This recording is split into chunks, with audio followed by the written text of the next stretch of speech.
Okay, it's 1 o'clock, so I'm going to go ahead and get started here. So, first of all, mic check. Do we have any mics in the house? Any Justins? All right. So, my talk is Living Off the Land, named in honor of this year's DerbyCon Evolution theme. It's going to be about sustainable attacking, essentially, how you can exploit your infrastructure once you have a foothold without killing the golden goose. So, first of all, who I am, my name is Adam Reiser. I'm a security research engineer with Cisco's Advanced Security Initiatives Group. I do primarily red team and application security work. All opinions presented here are my own. And what is this? This is a composite of several red team engagements from 2018. So this is this current work. It's been authorized for disclosure. The target is going to be the fictitious SEDGCOM Enterprises network. And throughout this talk, I will be discussing several tools that I've written, which, needless to say, are for authorized testing and educational purposes only, do not puncture or incinerate. So this is our target, the SEDGCOM Marketplace. It's a network of several systems that it sells fresh produce, gardening supplies, farm equipment, basic online storefront. We've been hired to perform a red team pen test, whatever you want to call it, against this corporation. Our objectives in this endeavor are to exploit the SEDGCOM network in order to demonstrate the impact to the business. In the course of that, we want to avoid detection by the blue team, because if we're detected, there's no business impact. And we also want to minimize any additional risks posed by our activities, either risks to us or to our employers, the SEDGCOM Enterprises Association. Therefore, the two following principles will inform our endeavors. We're going to avoid exploiting for the sake of it, and the less privilege we need to demonstrate a business impact, the better. Number of boxes popped is not a good metric. And we're going to avoid any mass indiscriminate scans or exploit sprays. So here's an extremely simplified overview of the network we're going to be exploiting. Obviously, no actual infrastructure is shown here, just a series of servers. Domain controller, obviously at the top, this is roughly organized from more secure on top to less secure on the bottom. So yeah, domain, that's our last resort. If we can't demonstrate impact using anything else, we're going to go for DA as per standard practice. But ideally, we're going to be able to demonstrate an impact without having that. Since this is a post-exploitation talk, we're starting with an assumed breach of this build server, which I'll explain how we get to in a second. The middle row, Jenkins master, and the EDR or SIM console. The point is that the blue team, our adversary, has endpoint insight and is going to be monitoring our activities. And therefore, we need to be extremely selective in how we go about this. We're going to start with an account, a domain account with no particular privileges that we can assume that we've phished, and we need to be careful to avoid burning those credentials. So before we even touch our target network, before we log into the VPN using our ordinary Alice account that we've phished, we're going to begin with external discovery. Basically, I'm not going to spend a lot of time on this. Compendium of very well-known techniques using public data for passive reconnaissance avoids touching the target infrastructure. Yeah, search engines, who has Shodan, you all know this stuff. The main one I want to talk about that's kind of hot right now is certificate transparency. There's a couple main ones, the Google Transparency Report and cert.sh. You get a tremendous amount of information about infrastructure, many times non-publicly accessible servers behind the corporate firewall. In this case,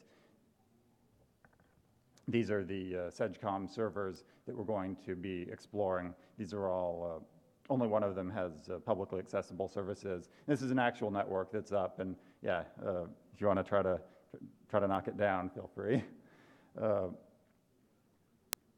Yeah, so you can see they all have valid certificates that I've grabbed from Let's Encrypt, even though they're not publicly accessible. So this is a tremendous resource for just a first step where you don't even have to touch the target infrastructure. But it can only take us so far. So at some point, we're going to need to transition to internal discovery. And again, we're not just running Nmap. We're not going to do any mass scans. We're going to be careful because we only have access to the VPN through these creds that we either have been provided to us or we can assume that we've fished. Again, it doesn't matter. And the first step, which is really pretty obvious, but again, I see people skip this sometimes, but LDAP utilities, tremendously useful for beginning to enumerate. In this case, we're binding against the user that we have some pretty common search-based people, sedgmaze, com. And right away, we can see in this abbreviated list of permissions and groups that this account that we have, Alice, is a developer, does not have a login shell, which is a good thing to know now because if we tried to log into one of the servers that we identified, not only would we get denied, it would also be a chance for the blue team to detect us. An account that doesn't have any business logging in is kind of a red flag. But the most important thing here is we can see the groups that this account is a member of, in particular the Jenkins group. And as you'll recall, we saw a Jenkins server on the cert.sh scan, so that gives us an excellent place to start. Jenkins, I'm going to spend a little bit of time here because it's a tremendously popular automation server. It's probably part of the workflow of many of the places you guys work at. It's extremely easy to misconfigure, and development pipelines are notorious for yielding low-hanging fruit. There's many write-ups on exploiting Jenkins. I'm not going to spend a huge amount of time on all the many and various interesting ways it can be misconfigured, except that the worst-case scenario, of course, is completely open server where you can just run scripts directly on the master, just run Groovy code or whatever, just directly on it. That's the worst case scenario, and it's not going to be the case here, however. So we're going to log in using our Alice user and see what we can find. The first thing to notice is what isn't here. In particular, there's no manage Jenkins item in the left-hand column. That indicates we don't have Jenkins admin. We're just an ordinary user on it. You see several folders with jobs. There's a platform check job. This tells us we can probably, if we can build this, then we can probably modify it, and therefore we probably have shell access on at least one server, possibly even the master. Take a look at it. We can see that, yeah, there's a build step that is executing shell commands, and we may even have a limited amount of sudo access. And so our next goal is to determine where exactly we have shell. Where can we run this? Where can we run this job? If we just run it without modifying it and take a look at the console output, we can see this platform check job. It's running DMI decode, yields some information about hardware. DMI is kind of it's an older specification for classifying hardware info. It's been replaced, but it's still in use, and the DMI decode utility is still in place in most Linux distributions, and this will be important, as we'll see in a minute. So where can we run this job? We can see that on this server, there are 3 agents configured. The master, as it's always there, build, and the website, www. It's the web server, the storefront, which we saw in the original network infrastructure diagram. More to the point, we can see in the left column, the build executor status only has agents for build and www. We apparently cannot run code on the master itself, which makes sense, as we saw it was in the middle secure row, again, in that diagram. Maybe we can change that, though. Well, no, as it turns out, Alice is missing the agent configure permission, so this Jenkins server is relatively locked down, and we're not actually able to run code wherever we want. But okay, so it's designed to be run on the build server, but can we run it on www? It makes sense. The way you check that is we can just configure the job, restrict where it can be run to only www, and we'll try building it. And unfortunately, we see console output, job failed, and you can guess what happened here pretty easily. We get a sudo prompt, so it's pretty clear that the Jenkins user on www, while it exists, as it was able to log in, it failed to execute sudo. So either it requires a password or it's not configured at all. And of course, the worst case here is we may have gotten caught because we just tried to run sudo on a server that wasn't configured to expect this. So maybe this wasn't a great idea. We need another method to get root, or even to get root on www, although we do have shell on it. So for that, we're going to need privilege escalation on the build server and use that to pivot into a domain account that will let us log into the www server. How do we do that? This brings us to a DMI exploit. This is my favorite part of red teaming. It's custom exploit development. Now, this isn't a vulnerability in DMI decode itself per se. Speaking is hard. This is a site-specific configuration weakness that takes advantage of the fact that the pseudo configuration on these servers allows you to run DMI decode with any arguments you specify. What I discovered on this engagement is that a crafted DMI table allows you arbitrary file write, and therefore pseudo DMI decode gives you root escalation. So what does this look like? The conditions to execute this attack are a sudo L. We need to be able to run DMI decode, and we need to be able to specify arguments that we of our choosing. No password isn't required, but in this case, we kind of need it for using it on Jenkins. So what does this actually look like? The exploit is very simple. DMI decode is designed to read the system hardware information, and the way it does that by default is it just accesses dev mem and looks for certain patterns. In particular, the _SM underscore is one kind of magic word that begins the header for the BIOS. And what we can do here is this tool that I wrote called DMI write will craft a DMI file based on an input file. And when that file is read by DMI decode, it will output a DMI file. It has a dump bin option that allows you to dump the output of it. And when that Trojan file is dumped, it will be identical to the file that we passed in the input. With one annoying exception, it's prepended by a header, which the most I've been able to do with it is make 32 null bytes at the beginning. It's annoying, but fortunately, it doesn't actually interfere with all avenues of privilege escalation. So that's what the exploit looks like. It generates a DMI file containing a table that we can then use. We can load that onto our target system using some manner, and we can then use DMI decode to read that as a memory file and dump it to an arbitrary file we specify using our sudo access. And what that looks like is, notice now, instead of being on our home server, we're on the build server, or I'm sorry, the target server. We run DMI decode, no sysfs. That may or may not be something you need to use depending on the version of DMI decode you have.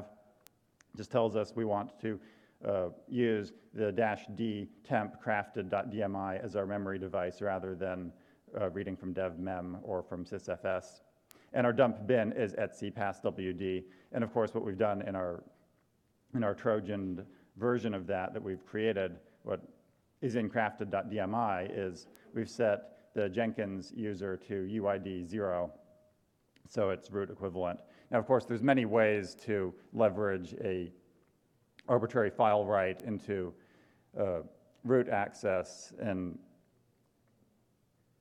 some of them are more detectable than others. Again, that's kind of something that's site-specific, and you'll need to examine what kind of countermeasures you are going to be up against and what's least likely to be detected. Of course, you can also add SSH keys and all that kind of thing. I just looked up dirty cowpox for ideas, since it is kind of a notorious file write. Well, so this is what it looks like when you have properly exploited the vulnerability. There's two FW write calls. The first one will write a number of bytes of the file, and the second one will look like it failed. That's just because it's trying to write an empty header to it, and it'll just write 32 nulls instead. So we do that, we log back in, because again, kind of annoyingly, we need to re-log in to actually see the results of the UID change. We do ID as the Jenkins user, and we can see we're UID 0, where we're Jenkins, but we have root permissions. Kind of just a note on the what it looks like technically when you are running the DMID code. This is obviously a stack trace at the write dump time when we're overwriting etc pass WD. You can see that's our dump file, and to get there we came from DMI table dump. We're dumping a DMI table that begins with new line root. That's not suspicious at all. The new line actually is really important to make sure that etc pass WD is going to be interpreted properly, even though it's kind of malformed at this point, beginning with 32 null characters. And here's the second dump that, yeah, is the 32 nulls, and I've not found a way to avoid this. So it does limit the number of ways you can actually escalate. Set UID is primarily what's kind of off limits to us at this point. If anyone has a way that we can make a binary that, yeah, it's probably not feasible. It begins with nulls. Anyway, we're going to enumerate whether this is actually possible on our target system. We'll just modify the job sudo L to see if we actually can specify any arguments we want on here. This is a tactic that I love, post-build steps on Jenkins servers, just because it lets you run shell commands, and there's not a history maintained on it, although obviously it can be monitored in other ways, and of course the sudo is going to be logged. Anyway, the console output, as it turns out, it's like this, and we see that we can indeed run DMID code with any arguments we want, so conditions are green. All systems go. So our modified build steps look like this. We fetch our Trojan to DMI file from some drop server. We run the command, and we remove the evidence that we were there. Console output looks the same as it did when we ran it in our test. etc pass WD FW write. So now at this point, Jenkins user should be root equivalent on the build server, which means that we're root equivalent. So now we can just go nuts and loot the server and move on to the next step, right? Well, not so fast. Yeah, there's no passwords in etc Shadow. All the private keys are encrypted. Because of PCI DSS and just general awareness of the risks of keeping secrets on disk, it's becoming less and less common for people to do that. So we're going to need to up our game. We're not always at just you can just loot and get out. We're going to actually need to run some kind of code on here that is going to persist and either Trojan a binary, keylog, something. We're going to need to leave some kind of persistence on here to get anywhere. And this just got worse because when we check the process list, we can see evidence, clear evidence of HIDs. We've got 2 endpoint agents that are running on here. We can see OSS-sec, agent D, and Rapid7, shout out, IR agent. So this server is clearly going to tattle on us to the EDR SIM console if we muck about on it. And if it goes dark, then we're on a clock. And again, one of the other things that we could just run up against here that could set off alarm bells is file integrity. If we start modifying files, and in fact, since we modified pass WD, we could already have been caught at this point. So both speed and stealth are critical from this point onward. So this brings us to a topic I like to call offensive forensics, honestly just because it sounds cool and badass. But seriously though, it's because of the remarkable overlap between red and blue team technologies. When you think about it, these incident response toolkits like GRR or whatever, rapid response, they're essentially just C2 infrastructure that's not optimized for stealth. So this brings us to one of my favorite tools for just quickly going onto a box and seeing what active processes are doing, which is going to be familiar to many of you, strace. It's because it's tremendously useful for targeting memory and just whatever a particular process is doing. You can get a remarkable amount of insight into it just beyond encryption. Now, the weaknesses of this are going to be that, if someone's logging in with SSH keys or one-time passwords, it's not going to be quite as helpful, because unlike a debugger, it's entirely passive, at least if we use the off-the-shelf version. I like to call strace the Swiss Army microscope of process inspection. Microscope is distinct from knife because, again, it's passive. We're not going to be able to just start cutting up the process and actually man-in-the-middling it. Ptrace under the hood, again, not any revelations there. And advantages of using strace is just your first stop for examining running processes and grabbing secrets from them. It's mature, stable, and well supported, and it's frequently present by default. Cons of using it looks suspicious. If you're running strace and the SSH process ID is in the process list on it, that is kind of an alarm bell. Again, off-the-shelf strace is only useful for passive interception, and the flip side of being mature, stable, and well supported is that it's well known, the risks of it now, and it's frequently denied by either the Yammer security module, or if you're unfortunate enough to be up against SE Linux, it's also deniable by that.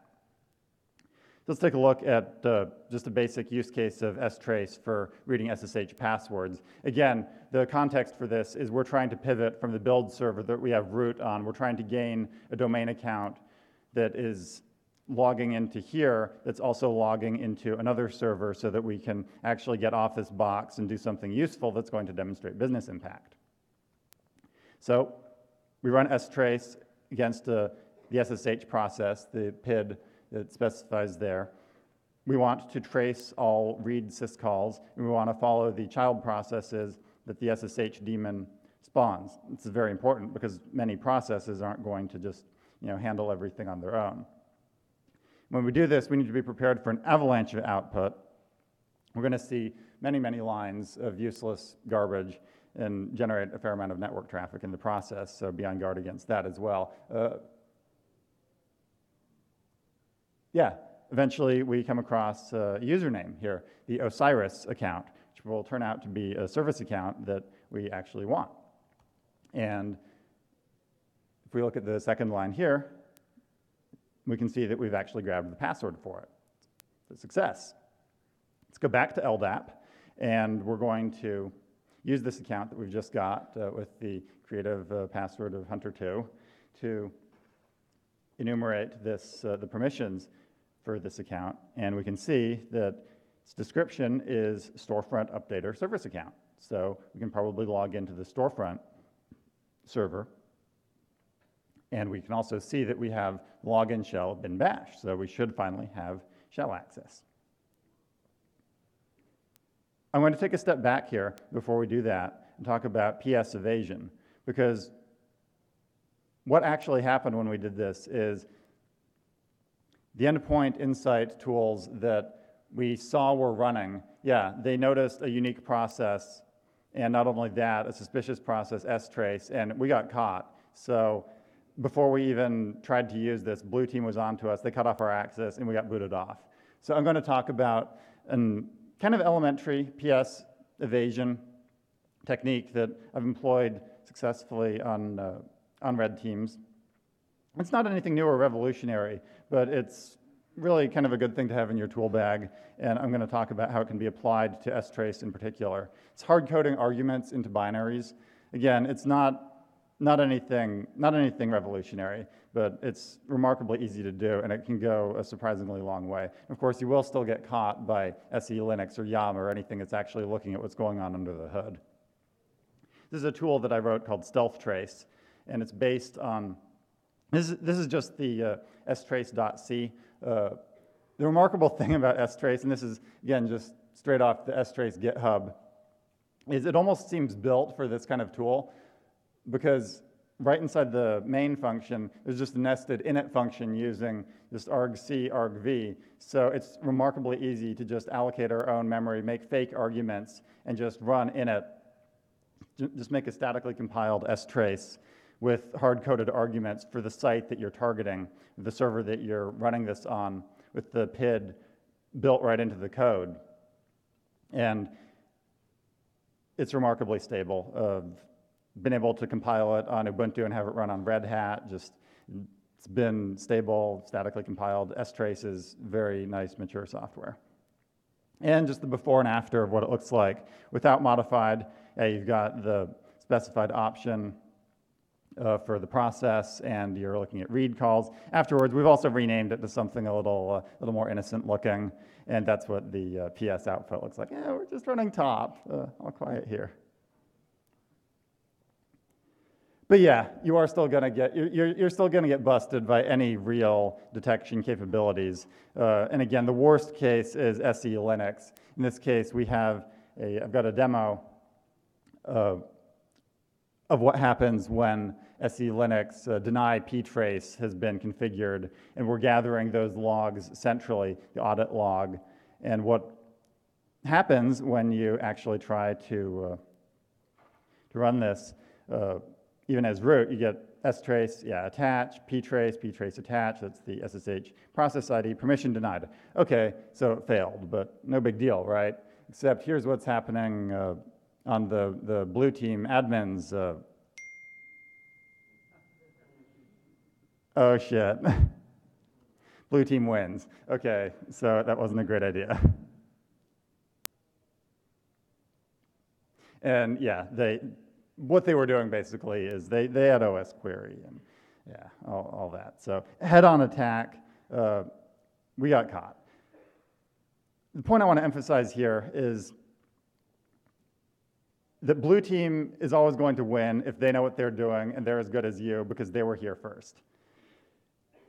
That's why, as attackers, we constantly need to be upping our game.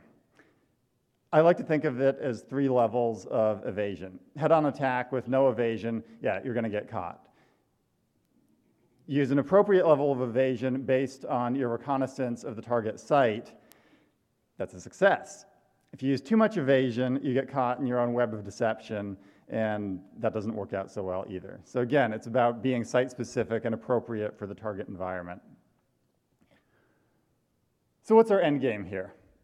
We started with a foothold on the build server using a phished account.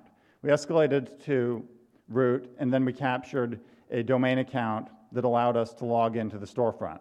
So our privilege escalation, and we got root on the build server, and we migrate to the storefront server. What's our end game from here?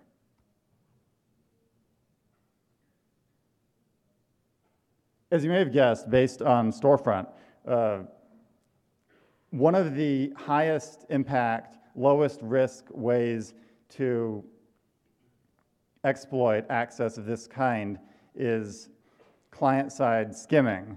The Magecart threat actor is the most notorious one, and it's not just for credit card info. It's useful as an attacker for just any kind of client-side access of credentials. If you need to pivot from one server to another, client-side, there's just not enough ways to sing the praises of client-side attacks, because not only is the captured data known to be current,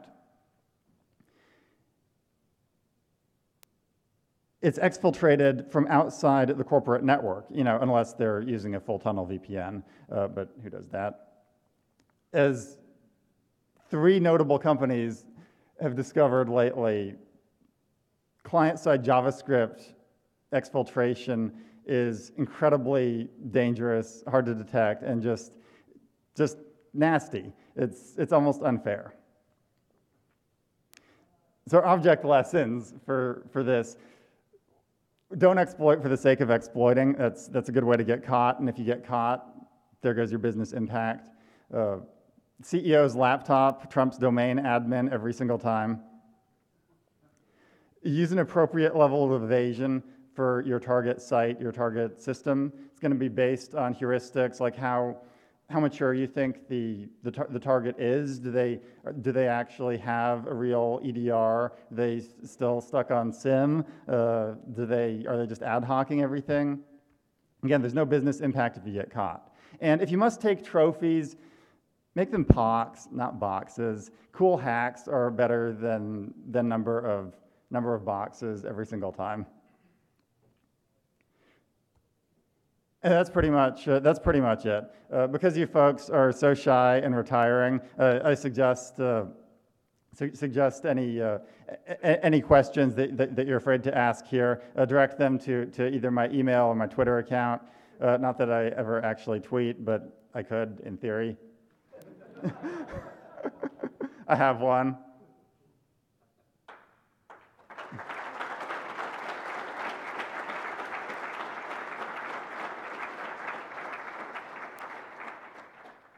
But in the meantime, any questions from the audience for real?